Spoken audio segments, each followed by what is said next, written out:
जय Hind. Prelims revision series का आज हमारा 9th सेशन है। आज के सेशन में हम रिवीजन करेंगे इलेक्शंस के बारे में। हमारे देश में आमतौर पर इलेक्शंस देखने को मिलते हैं, पिछले साल भी और अभी रिसेंटली भी कई स्टेट्स में असेंबली इलेक्शंस देखने को मिले।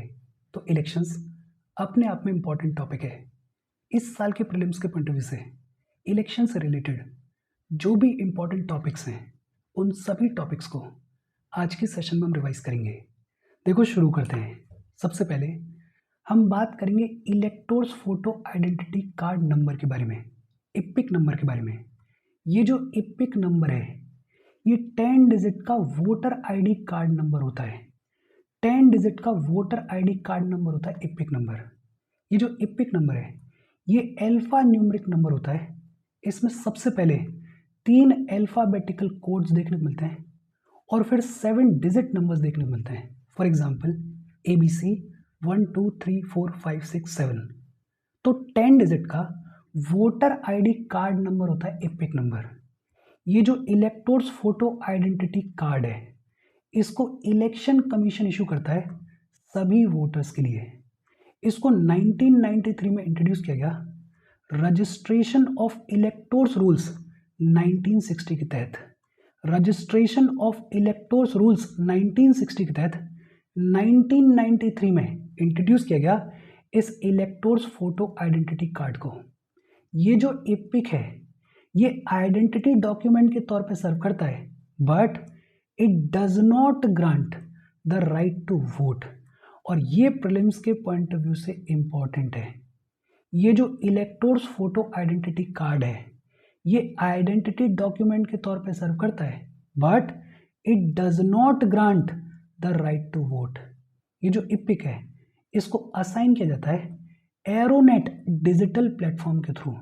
और एरोनेट क्या है? एरोनेट एक वेब बेस्ड प्लेटफॉर्म है जिसको इलेक्शन ऑफिशियल्स यूज करते हैं to handle all processes pertaining to registration, migration and deletion of names from the electoral rules. Easy और सिंपल सी बातचीत है। प्रीलिम्स के पॉइंट ऑफ व्यू से एक सवाल ये भी इंपॉर्टेंट है कि क्या दो वोटर्स के पास में सेम इपिक नंबर हो सकता है? तो जवाब है हाँ, तो जवाब है यस। दो वोटर्स के पास में सेम इपिक नंबर हो सकता है, प्रोवाइडेड ये जो दो वोटर्स हैं ये अलग अलग स्टेट्स को बिलोंग करते हैं। फॉर एग्जाम्पल मान लेते हैं कि एक वोटर है राजस्थान का और दूसरा वोटर है तमिलनाडु का। इन दोनों वोटर्स के पास में सेम इपिक नंबर हो सकता है, कोई दिक्कत वाली बात नहीं है। बट ऑब्वियस सी बात है कि इनकी जो डिटेल्स हैं वो अलग अलग होंगी, लेकिन इनका जो इपिक नंबर है वो सेम हो सकता है। एक सवाल ये भी आता है कि ये जो दो वोटर्स हैं जो कि दो अलग अलग स्टेट्स को बिलोंग करते हैं, इनका इपिक नंबर सेम कैसे हुआ? तो रीज़न बड़ा सिंपल है। पहले क्या होता था, ये जो इपिक नंबर है इनको मैन्युअली अलोकेट किया जाता था।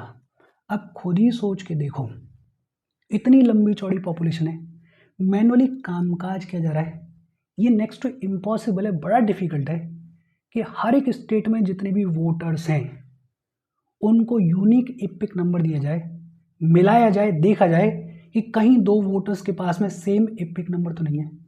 और इस वजह से ये देखने को मिल सकता है कि दो अलग अलग स्टेट के दो वोटर्स के पास में सेम इपिक नंबर हो। एक सवाल ये भी आता है कि ये जो इपिक नंबर है क्या इसको चेंज किया जा सकता है? तो जवाब है हाँ, तो जवाब है यस। अगर डुप्लीकेशन देखने को मिले तो इलेक्शन कमीशन क्या कर सकता है? इलेक्शन कमीशन जो है वो आपको यूनिक इपिक नंबर रीअसाइन कर सकता है, कोई दिक्कत वाली बात नहीं है। इजी और सिंपल सी बातचीत है। होपफुली ये जो छोटी छोटी चीज़ें हैं ये आपके दिमाग में रजिस्टर हुई होंगी। फिर इसके बाद बात आती है रजिस्टर्ड अनरिकॉग्नाइज्ड पॉलिटिकल पार्टीज के बारे में। सबसे पहले तो सवाल आता है कि रजिस्टर्ड अनरिकॉग्नाइज्ड पॉलिटिकल पार्टीज होती क्या हैं? ऐसी पॉलिटिकल पार्टीज जो कि इलेक्शन कमीशन ऑफ इंडिया के साथ में रजिस्टर्ड होती हैं under section 29A of representation of people act 1951। ऐसी पॉलिटिकल पार्टीज जो कि इलेक्शन कमीशन ऑफ इंडिया के साथ में रजिस्टर्ड होती हैं, लेकिन इनको स्टेट पार्टी के तौर पे या नेशनल पार्टी के तौर पे रिकॉग्निशन नहीं मिला होता है, ऐसी पॉलिटिकल पार्टीज को बोला जाता है registered unrecognised political parties. Prelims के पॉइंट ऑफ व्यू से क्या इंपॉर्टेंट है, इलेक्शन कमीशन किसी भी पॉलिटिकल पार्टी को डी रजिस्टर नहीं कर सकता है। ध्यान देना, ये प्रीलिम्स के पॉइंट ऑफ व्यू से इंपॉर्टेंट है। इलेक्शन कमीशन किसी भी पॉलिटिकल पार्टी को डी रजिस्टर नहीं कर सकता है। हालांकि अगर कोई पॉलिटिकल पार्टी ऐसी है जो कि पिछले 6 साल से इनएक्टिव है, जिसने पिछले 6 साल से कोई इलेक्शन नहीं लड़ा है, ऐसी पॉलिटिकल पार्टी को इलेक्शन कमीशन जो है वो डी लिस्ट कर सकता है। ध्यान देना, इलेक्शन कमीशन डी लिस्ट कर सकता है लेकिन डी रजिस्टर नहीं कर सकता है। इलेक्शन कमीशन किसी भी पॉलिटिकल पार्टी को डी रजिस्टर नहीं कर सकता है, लेकिन अगर कोई पॉलिटिकल पार्टी ऐसी है जो कि पिछले 6 साल से इनएक्टिव है, जिसने पिछले 6 साल से इलेक्शन नहीं लड़ा है, उसको इलेक्शन कमीशन डी लिस्ट कर सकता है।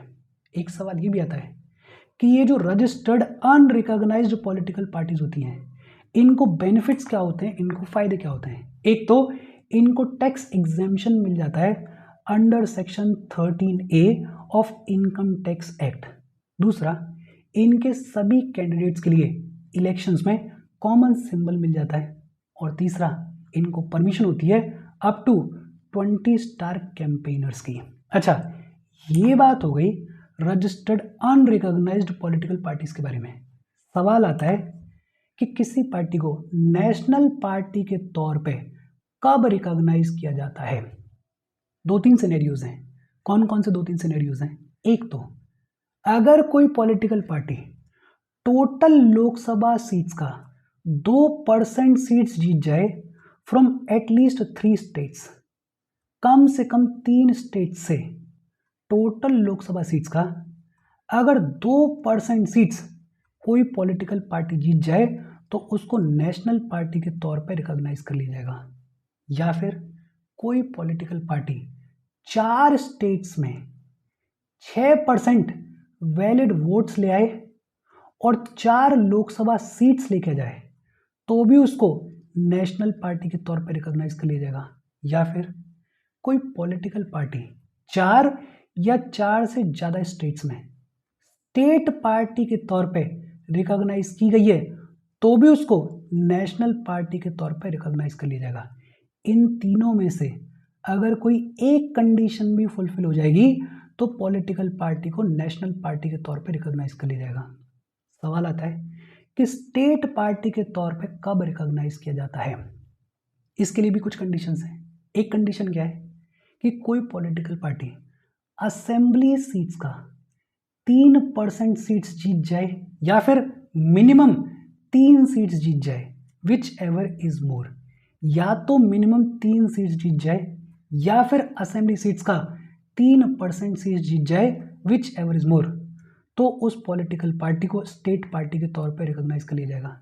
या फिर कोई पॉलिटिकल पार्टी स्टेट असेंबली में 6% वैलिड वोट्स को लेके आ जाए और 2 असेंबली सीट जीत जाए तो भी उसको स्टेट पार्टी के तौर पर रिकॉग्नाइज कर लिया जाएगा।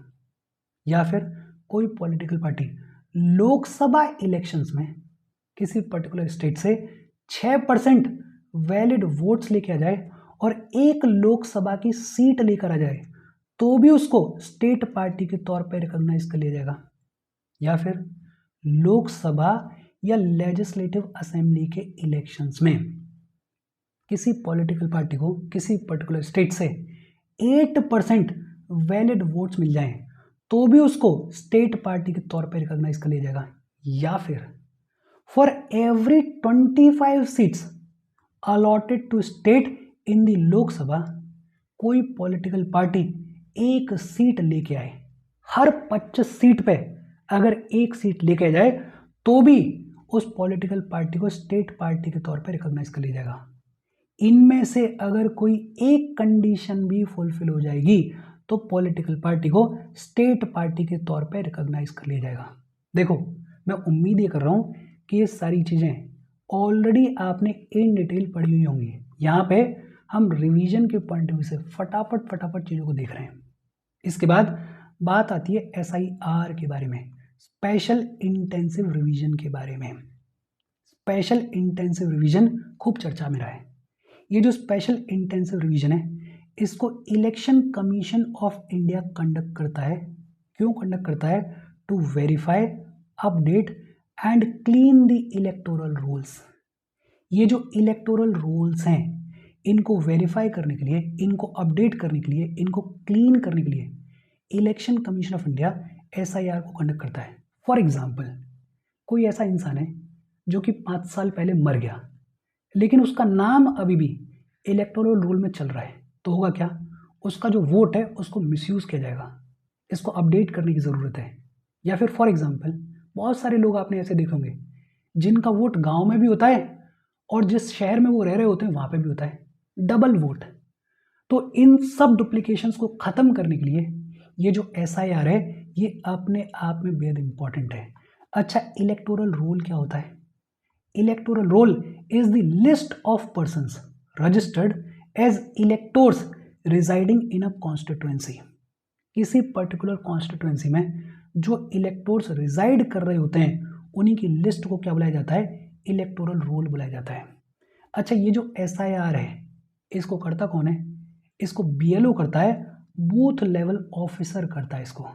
अब तक 8 बार इसको किया गया है, 1951 से लेके 2004 के बीच में 8 बार SIR को कंडक्ट किया गया और अब रिसेंटली करवाया जा रहा है, आपको पता ही है। अच्छा, ये जो SIR कंडक्ट करवाया जाता है इसके लिए इलेक्शन कमीशन के पास में पावर्स कहाँ से आती हैं? एक तो हमारा जो रिप्रेजेंटेशन ऑफ पीपल एक्ट 1950 है, इसका सेक्शन 21 कहता है कि इलेक्शन कमीशन ऑफ इंडिया के पास में पावर है to prepare and revise the electoral rules. और prepare and revise the electoral rules का मतलब क्या है? कि इलेक्शन कमीशन ऑफ इंडिया के पास में पावर है SIR को कंडक्ट करने की। कॉन्स्टिट्यूशनल बेसिस की अगर बात करें तो आर्टिकल 324 कहता है कि इलेक्शन कमीशन ऑफ इंडिया के पास में पावर है to supervise and control the preparation of electoral rolls and conduct of the elections. और फिर आर्टिकल 326 क्या कहता है? आर्टिकल 326 बात करता है यूनिवर्सल अडल्ट सफरेज के बारे में। बेसिकली जो भी 18+ एलिजिबल वोटर्स हैं उनको राइट टू वोट है, लेकिन राइट टू वोट का मतलब ये नहीं है कि आप घपला करोगे। तो ये 2 आर्टिकल्स हैं जो कि एम्पावर करते हैं इलेक्शन कमीशन ऑफ इंडिया को इन इलेक्टोरल रोल्स को अपडेट करने के लिए, इन इलेक्टोरल रोल्स को सुपरवाइज करने के लिए, कंट्रोल करने के लिए। देखो, ये जो SIR है ये अपने आप में हॉट टॉपिक है, इसके बारे में आपको जानकारी होनी चाहिए। फिर इसके बाद ECI नेट डिजिटल प्लेटफॉर्म। ये जो ECI नेट डिजिटल प्लेटफॉर्म है इसको बनाया गया for timely voter turnout reporting. Timely voter turnout reporting के लिए बनाया गया ECI नेट डिजिटल प्लेटफॉर्म को। कितना वोटर टर्नआउट रिपोर्ट किया गया उसको टाइमली बताना, रिपोर्ट करने के लिए ECI नेट डिजिटल प्लेटफॉर्म को डेवलप किया गया और इसको इलेक्शन कमीशन ऑफ इंडिया ने यूज़ किया था during by elections in the assembly constituencies. फिर इसके बाद बात आती है पोस्टल बैलेट के बारे में। पोस्टल बैलेट नाम से ही क्लियर है, वाया पोस्ट जो वोट डाला जाता है उसको बोलते हैं postal ballot. Postal ballot basically एक ऐसा मैकेनिज्म है जिसके तहत सर्टेन कैटेगरी ऑफ वोटर्स को अपना वोट कास्ट करने की परमिशन होती है without visiting the polling station.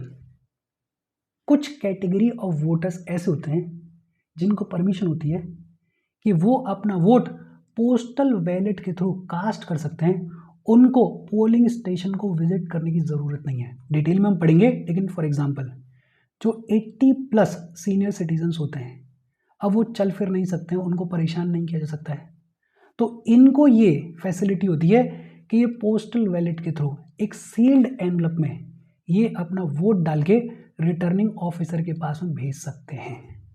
तो postal ballot is basically a mechanism जिसके तहत सर्टेन कैटेगरी ऑफ वोटर्स को परमिशन होती है कि वो अपना वोट कास्ट कर सकते हैं without visiting the polling station. और इसके दो मोड होते हैं, एक तो पेपर के थ्रू और दूसरा इलेक्ट्रॉनिक मोड के थ्रू। ये जो इलेक्ट्रॉनिक मोड है इसको सिर्फ सर्विस वोटर्स और ओवरसीज इलेक्टोर्स ही यूज कर सकते हैं।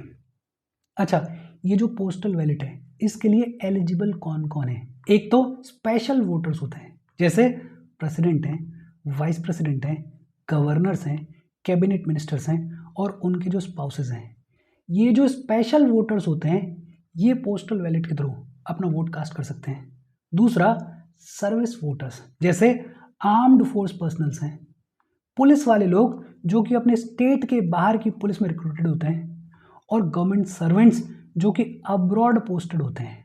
अब सोच के देखो, हर आर्मी वाले को छुट्टी नहीं मिलती है अपना वोट डालने के लिए, तो ये जो सर्विस वोटर्स हैं ये भी पोस्टल बैलेट के थ्रू अपना वोट कास्ट कर सकते हैं। इसके अलावा इलेक्शन ड्यूटी पर्सनल्स, जैसे प्रिजाइडिंग ऑफिसर हैं, पोलिंग ऑफिसर्स हैं, पुलिस है, रिटर्निंग ऑफिसर्स हैं।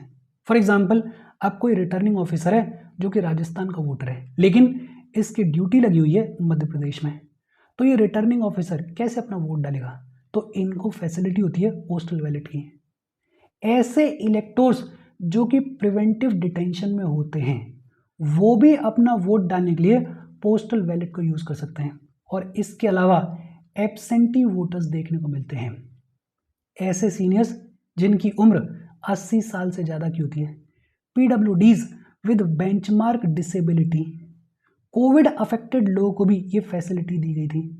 और जो असेंशियल सर्विस वर्कर्स होते हैं, ये जो एब्सेंटी वर्कर्स होते हैं, ये भी अपना वोट पोस्टल बैलेट के थ्रू कास्ट कर सकते हैं, कोई दिक्कत वाली बात नहीं है। फिर बात आती है एंटी डिफेक्शन लॉ के बारे में। ये जो एंटी डिफेक्शन लॉ है ये भी खूब चर्चा में, ये देखने को मिलता है 10th शेड्यूल में।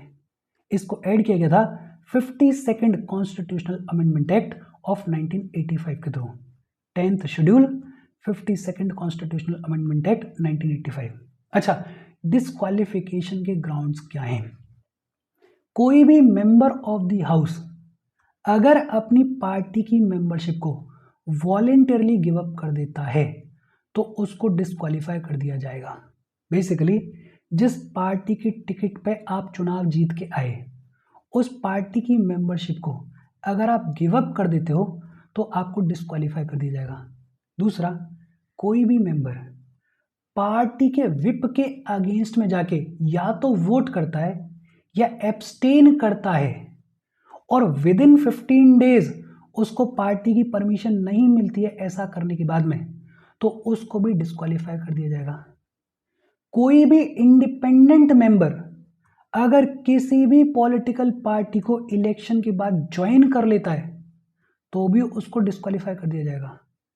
और अगर कोई नॉमिनेटेड मेंबर किसी पॉलिटिकल पार्टी को 6 महीने के बाद, सीट मिलने के 6 महीने के बाद अगर ज्वाइन करता है तो उसको डिस्क्वालीफाई कर दिया जाएगा। विच मीन्स कि अगर nominated member with in 6 months किसी पॉलिटिकल पार्टी को ज्वाइन करता है तो कोई दिक्कत वाली बात नहीं है, लेकिन 6 महीने निकलने के बाद अगर किसी पॉलिटिकल पार्टी को ज्वाइन करता है तो उसको डिस्क्वालीफाई कर दिया जाएगा। एंटी डिफेक्शन लॉ के तहत डिस्क्वालिफिकेशन के ग्राउंड्स क्या है? एक तो कोई मेंबर ऑफ द हाउस अगर अपनी पार्टी की मेंबरशिप को वॉलेंटरली गिव अप कर देता है तो उसको डिस्क्वालीफाई कर दिया जाएगा। दूसरा, कोई मेंबर पार्टी विप के अगेंस्ट में जाके वोट करता है या एब्सटेन करता है और उसको इसके लिए विद इन 15 डेज पार्टी से परमिशन नहीं मिलती है तो उसको भी डिस्क्वालीफाई कर दिया जाएगा। कोई इंडिपेंडेंट मेंबर किसी भी पॉइंट ऑफ टाइम पे इलेक्शन के बाद अगर किसी पॉलिटिकल पार्टी को ज्वाइन करता है तो उसको डिस्क्वालीफाई कर दिया जाएगा। और कोई नॉमिनेटेड मेंबर अगर 6 महीने निकलने के बाद किसी पॉलिटिकल पार्टी को ज्वाइन करता है तो भी उसको डिस्क्वालीफाई कर दिया जाएगा। अच्छा, इसमें एग्जेम्पशंस भी हैं। और क्या एग्जेम्पशंस हैं? एक तो party merger is allowed if supported by 2/3 of its legislators. अगर किसी पार्टी के 2/3 लेजिस्लेटर्स सपोर्ट करते हैं मर्जर को तो ये एग्जेम्पशन अलाउड है तो फिर डिस्क्वालीफाई नहीं किया जाएगा। पहले 1/3 मेंबर्स अगर स्प्लिट करते थे, डिफेक्ट करते थे, तो भी उनको डिस्क्वालीफाई नहीं किया जाता था। लेकिन ये जो 1/3 मेंबर्स वाला प्रोविजन है, इसको डिलीट कर दिया गया bye 91st constitutional amendment act of 2003।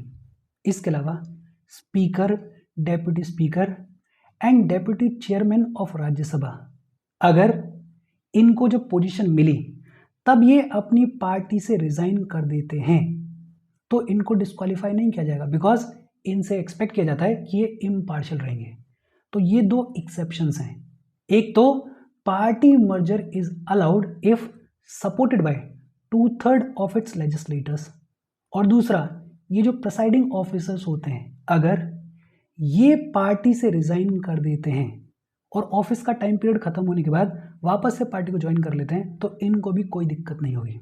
अच्छा, एंटी डिफेक्शन लॉ के केस में डिसाइडिंग अथॉरिटी कौन होता है? Deciding authority is the presiding officer.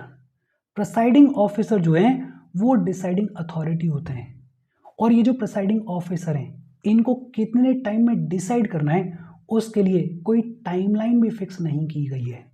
तो ये जो एंटी डिफेक्शन लॉ है इसके बारे में चीज़ों को याद रखना।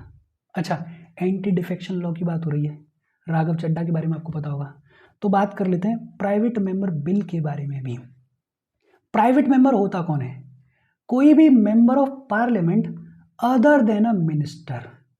कोई भी मेंबर ऑफ पार्लियामेंट, चाहे वो इलेक्टेड हो चाहे वो नॉमिनेटेड हो, मिनिस्टर्स के अलावा जो भी मेंबर ऑफ पार्लियामेंट्स होते हैं वो प्राइवेट मेंबर होते हैं। और ऐसा बिल जो किसी प्राइवेट मेंबर के द्वारा इंट्रोड्यूस किया जाता है उसे प्राइवेट मेंबर बिल बुलाया जाता है। ये जो प्राइवेट मेंबर बिल होता है इसको ड्राफ्ट करने की रिस्पॉन्सिबिलिटी किसकी होती है? उस पर्टिकुलर मेंबर की होती है जो कि इसको इंट्रोड्यूस कर रहा होता है।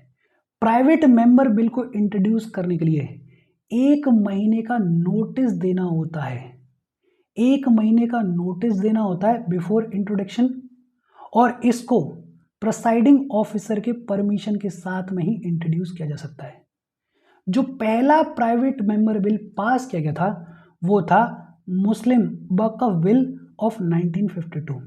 ये जो मुस्लिम वक्फ बिल ऑफ 1952 है इसको इंट्रोड्यूस किया था सैयद मोहम्मद अहमद काज़मी ने।